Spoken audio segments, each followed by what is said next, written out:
Nah, yang kedua terkait dengan Kementerian Kesehatan nih, Pak Sekjen. Izin Pak Sekjen, kami mengharap selama ini salah satu problem ketika penyelenggaraan haji itu pelayanan kesehatan ini jumlahnya minim ini Pak.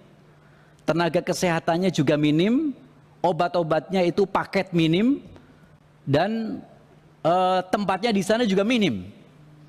Jadi kami berharap ke depan, karena ini situasi haji dengan berbasis kepada kesehatan, kami berharap supaya betul-betul diperhatikan. Berapa sih misalnya seorang dokter di masa haji itu untuk bisa menangani secara baik. Jangan sampai nanti ketika terjadi sesuatu yang diinginkan, wah itu jadi repot ini. Tenaga berapa tenaga yang diperlukan itu harus kemudian dihitung dari sekarang. Dan kemudian tempatnya juga harus memadai. Jangan sampai misalnya tempat untuk pemeriksaan dokter satu kamar isinya di situ juga jamaah juga gitu, dan seterusnya.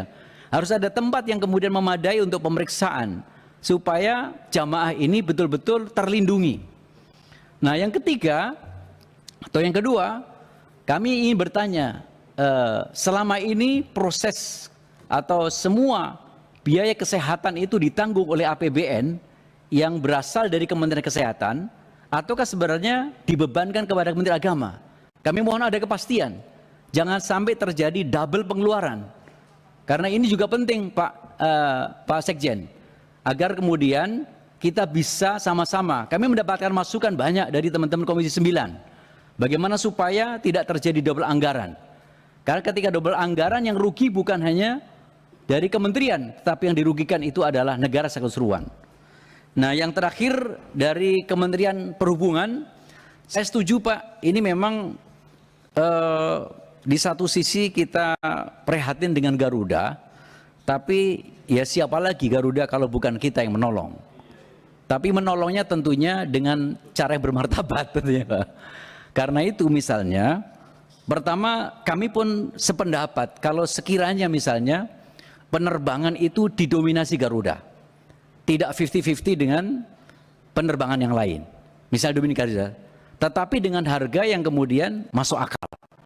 Ini dalam rangka untuk memastikan atau membantu pada Garuda. Yang kedua, Garuda kemudian juga harus memastikan tentang kepastian harga, kepastian armada, dan seterusnya. Jangan sampai tadi sampaikan Pak Wakid, tiba-tiba kalau kita mau cari Garuda masih memastikan dulu ada nggak penerbangannya, ada nggak pesawatnya. Ini harus dipastikan dulu.